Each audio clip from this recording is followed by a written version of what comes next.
ফ্যাসিবাদ ও আধিপত্যবাদ মেনে নেবে না জামাত। গণভোটের রায় বাস্তবায়নে লড়াই চালিয়ে যাওয়ার ঘোষণা। খেলাফতের গণসমাবেশ থেকে নতুন কর্মসূচি ঘোষণা। 5 আগস্ট ঐতিহাসিক ঢাকায় বাংলাদেশ খেলাফত মজলিসের ডাকে কর্মমিছিল অনুষ্ঠিত হবে ইনশাআল্লাহ। একটা আধিপত্যবাদ আর একটা ফ্যাসিবাদ এই মঞ্চ কখনো কবুল করবে না, বরদাস্ত করবে না। লড়াই চলবে, থামবো না। জুলাই সনদ নিয়ে সংসদেই সমাধান খুঁজছে বিএনপি। দেশের স্থিতিশীলতা নষ্ট করতে চাইলে ছাড় না দেওয়ার হুঁশিয়ারি। সরকারি দল বলে নাই যে জুলাই সনদ বাস্তবায়ন করবেন। এটা আইনের মধ্যে আসবে, সংবিধান সংশোধন হবে, তারপরে এই সনদ বাস্তবায়ন বা সনদ। বাংলাদেশে স্থিতিশীলতা যদি না থাকে সামনের দিকে এগিয়ে যাওয়ার কোনো সুযোগ নেই। স্থিতিশীলতা নষ্ট করবে এমন কোনো শক্তি, তারা যেই হোক, কাউকে এখানে ছাড় দেওয়া হবে না। দেখছিলেন প্রধান শিরোনাম। সন্ধ্যার সময়ের সঙ্গে আছি আমি আলিশা ইসলাম। এবার অন্যান্য শীর্ষ সংবাদ। এনসিপিতে যোগ দিলেন যুব দলের সাবেক নেতা ইসহাক সহ বেশ কয়েকজন। নিরাপরাধ ছাত্রলীগ নেতাদের জন্যও দরজা খোলা। দ্রুত স্থানীয় সরকার নির্বাচন চান নাহিদ ইসলাম। সংসদে ঐক্য, বাইরে কোন্দল। হঠাৎ উত্তপ্ত ছাত্র রাজনীতি। শিক্ষা প্রতিষ্ঠানে কোনো দলীয়করণ সহ্য করবে না বিএনপি। দ্বিচারিতার অভিযোগ জামাতের। তেলের সংকটের জন্য কিছু লোকের অনৈতিক ব্যবসাকে দায়ী করলেন এলজিআরডি মন্ত্রী। বিদ্যুৎ উৎপাদন স্বাভাবিক রাখতে বাড়ানো হচ্ছে জ্বালানির মজুদ, জানালেন বাণিজ্য মন্ত্রী। হাম উপসর্গে আরও 7 শিশুর মৃত্যু। সংক্রমিত প্রায় 1400। তীব্র গরমে হাসপাতালে বাড়ছে জ্বর, সর্দি, নিউমোনিয়ায় আক্রান্তের চাপ। উদ্বিগ্ন অভিভাবকরা। এবং যুক্তরাষ্ট্র ইরান দ্বিতীয় দফা বৈঠকের সম্ভাবনা। রাতে ইসলামাবাদ যেতে পারে তেহরানের প্রতিনিধি দল। নৌ অবরোধ জোরদারের হুমকি মার্কিন সমরমন্ত্রীর।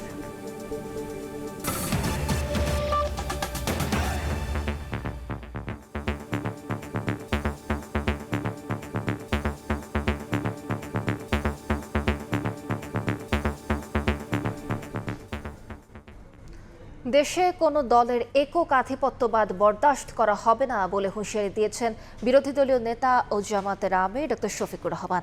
সোহরাওয়ার্দী উদ্যানে খেলাফত মজলিসের গণসমাবেশ থেকে গণভোটের রায় বাস্তবায়ন না করলে সরকারকে চরম খেসারত দিতে হবে বলেও মন্তব্য করেন 11 দলীয় ঐক্যের শীর্ষ নেতারা।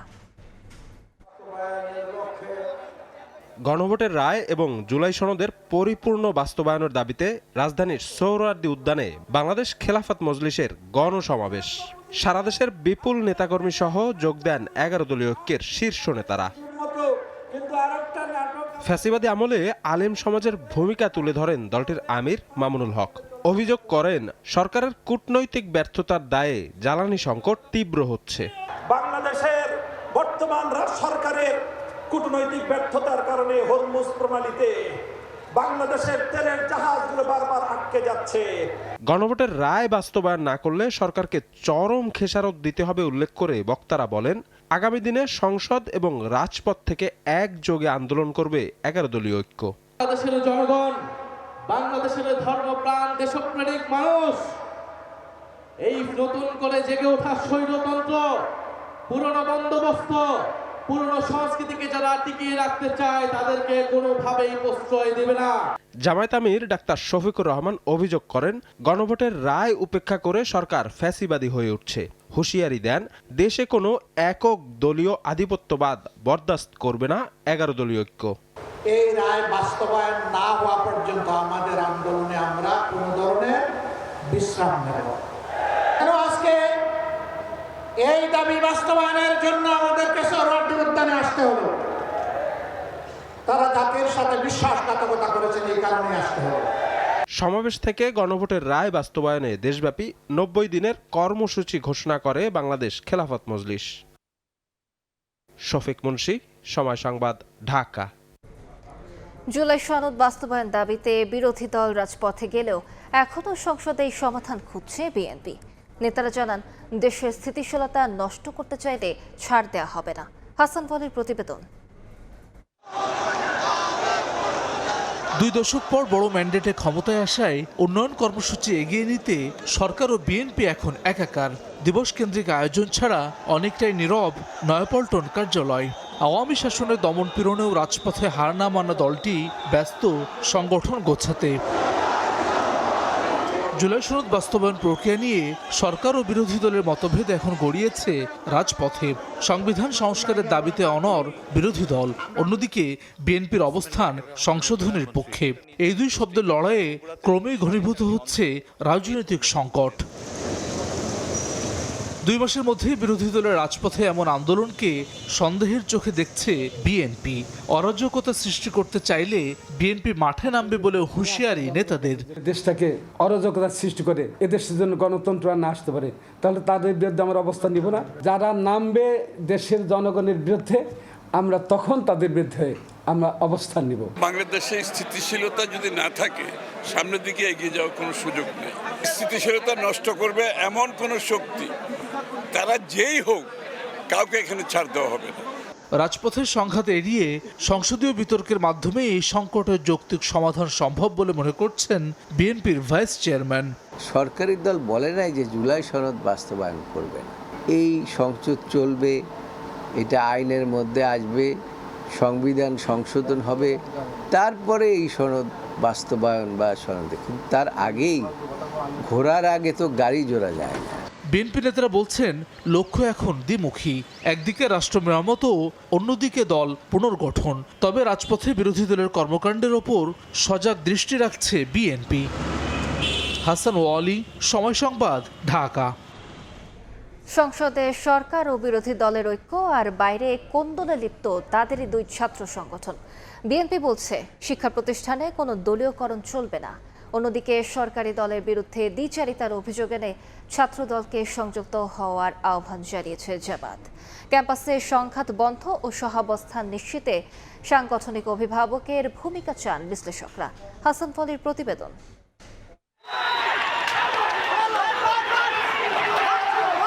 দেয়াল লিখন কেন্দ্র করে চট্টগ্রামে সরকারি সিটি কলেজ ছাত্রদল ও শিবিরের সংঘর্ষের জেরে ছাত্র রাজনীতিতে ছড়িয়ে পড়েছে উত্তাপ।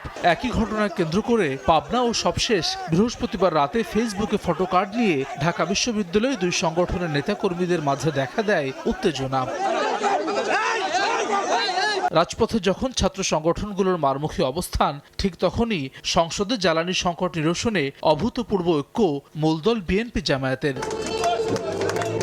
এ বিষয়ে প্রশ্ন ছিল বিএনপির স্থায়ী কমিটির সদস্য অর্থমন্ত্রী আমির খসরু মাহমুদ চৌধুরীর কাছে। চট্টগ্রামে এক অনুষ্ঠান শেষে তিনি জানান, শিক্ষা প্রতিষ্ঠানে কোনো দলীয়করণ সহ্য করা হবে না।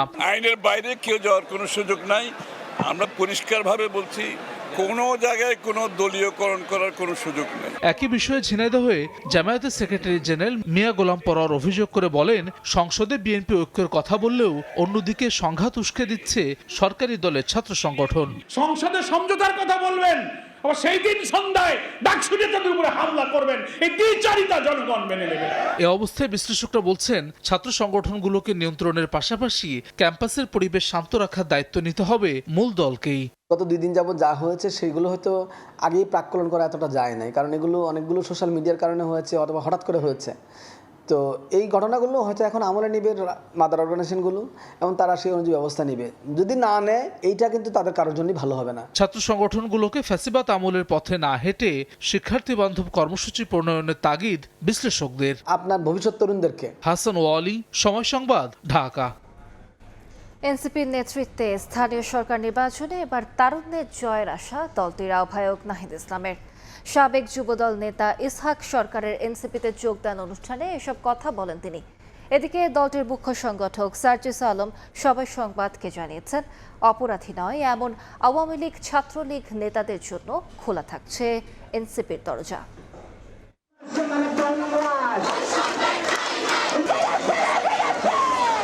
জুলাইয়ের উত্তাল রাজপথ থেকে নির্বাচনী মাঠ পেরিয়ে সংসদে এখন জাতীয় নাগরিক পার্টি এনসিপি। রাজনীতির মাঠে নতুন এই দলটি বছর জুড়েই ছিল আলোচনা আর সমালোচনায়। উপজেলা পরিষদ নির্বাচনকে সামনে রেখে এর মধ্যে বিভিন্ন দলের বঞ্চিত নেতাকর্মীদের টার্গেট করে এগোচ্ছে এনসিপি। সম্প্রতি চট্টগ্রামের সাবেক মেয়র ও বিএনপি নেতা মঞ্জুর আলমের বাসায় হাসনাত আবদুল্লার বৈঠক উস্কে দিয়েছে নতুন বিতর্ক। সেই সাথে গুঞ্জন আছে এনসিপিতে যোগ দিতে পারেন স্বতন্ত্র এমপি ব্যারিস্টার রুমিন ফারহানা। সব গুঞ্জনকে সত্যি করেই শুক্রবার রাজধানীতে ঘটা করে এনসিপিতে যোগ দিলেন ঢাকা ৭ আসনে স্বতন্ত্র নির্বাচন করা যুবদলের সাবেক নেতা ইসাক সরকার। একই সাথে যোগ দেন শেরেবাংলা একে ফজলুল হকের নাতনি ফেরসামিন হক ইকবাল, অ্যাক্টিভিস্ট মহিউদ্দিন রনি ও কন্টেন্ট ক্রিয়েটর নুরুজ্জামান কাফি সহ বেশ কয়েকজন। এ সময় নাহিদ ইসলাম বলেন, তরুণরাই স্থানীয় সরকার নির্বাচনে হবে এনসিপির তুরুপের তাস। স্থানীয় সরকার প্রতিষ্ঠানকেও সরকার দলীয়করণ করছে, প্রশাসক নিয়োগ করেছে। আমরা তরুণদেরকে আহ্বান জানাচ্ছি যে স্থানীয় সরকার নির্বাচনে এবার তারুণ্যের শক্তির জয় জয়কার হবে এবং সেটা এনসিপির সমর্থনই হবে। আপনারা সারা দেশে নির্বাচনের প্রস্তুতি নিন, জাতীয় নাগরিক পার্টি এনসিপি আপনাদেরকে সমর্থন জানাবে। এর আগে সময় সংবাদকে দলটির মুখ্য সংগঠক সার্জিস আলম জানান, আর কাদের জন্য খোলা থাকছে এনসিপির দরজা। বিএনপি বলেন, জামায়াত ইসলাম বলেন, আওয়ামী লীগ বলেন, গণ অধিকার, যে কোনো রাজনৈতিক দল যারা এনসিপির আদর্শটাকে ধারণ করবে, এটা একটা গুরুত্বপূর্ণ বিষয়। এবং দুই, যাদের পূর্বে ফ্যাসিস্টের যে কাঠামো, যার মধ্য দিয়ে তারা মানুষের জুলুম করেছে, নির্যাতন করেছে, এটার সাথে যার কোনো সম্পৃক্ততা নাই, তারা যে কেউ আমাদের দলে চাইলে আসতে পারে। দলের মধ্যমপন্থা ও ভবিষ্যৎ সম্ভাবনার কারণেই বিভিন্ন প্ল্যাটফর্ম থেকে সম্প্রতি অনেক সদস্যই এনসিপিতে যোগদান করছেন বলে মনে করেন দলের এই শীর্ষ নেতা। শাবাব ওয়াসি, সময় সংবাদ, ঢাকা।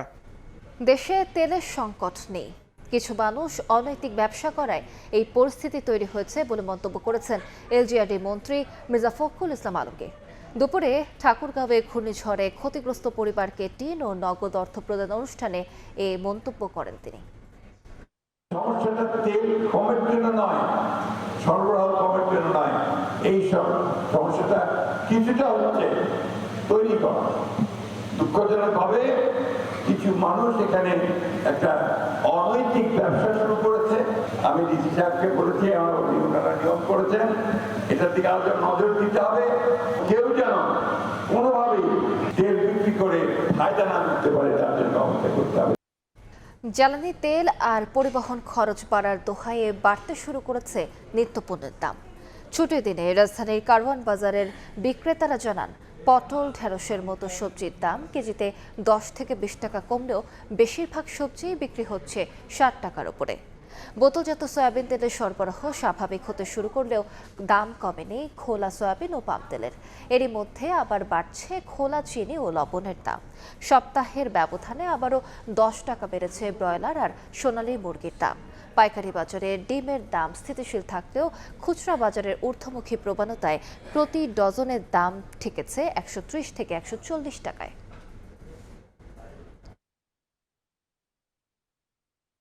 যুক্তরাষ্ট্রের সঙ্গে দ্বিতীয় দফার আলোচনায় বসতে যাচ্ছে ইরান। পাকিস্তানের গণমাধ্যম ডন জানিয়েছে, আজ রাতেই তেহরানের একটি প্রতিনিধি দল ইসলামাবাদ পৌঁছাতে পারে। দলটিতে থাকতে পারেন ইরানের পররাষ্ট্রমন্ত্রী আব্বাস আরাকচি। পাকিস্তানের উপপ্রধানমন্ত্রী ইসহাক দারের সঙ্গে ফোনালাপের পরই দেশটিতে প্রতিনিধি পাঠাচ্ছে তেহরান। এরই মধ্যে ইসলামাবাদে অবস্থান করছে যুক্তরাষ্ট্রের একটি পর্যালোচনা ও নিরাপত্তা দল।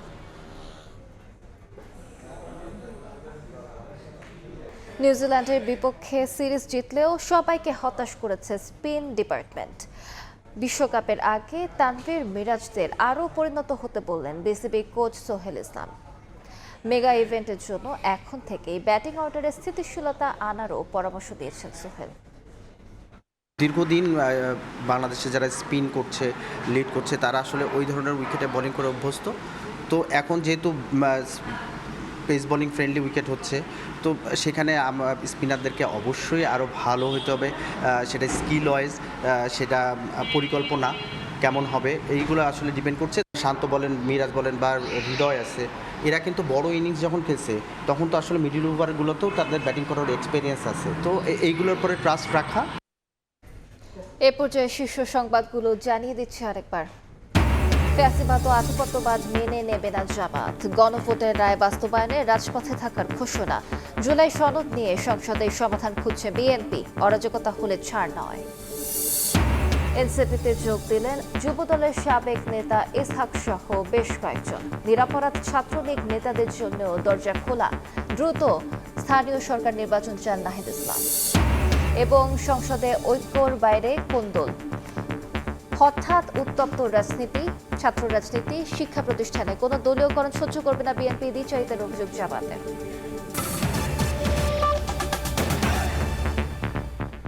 এই ছিল সন্ধ্যার সময়। এরপর জনপদের সময় নিয়ে সঙ্গে থাকবেন গোলাম রাব্বি। আলিশা, আপনাকে ধন্যবাদ। জনপদের সময় নিয়ে আসছে কিছুক্ষণ পর, সঙ্গেই থাকুন সময়।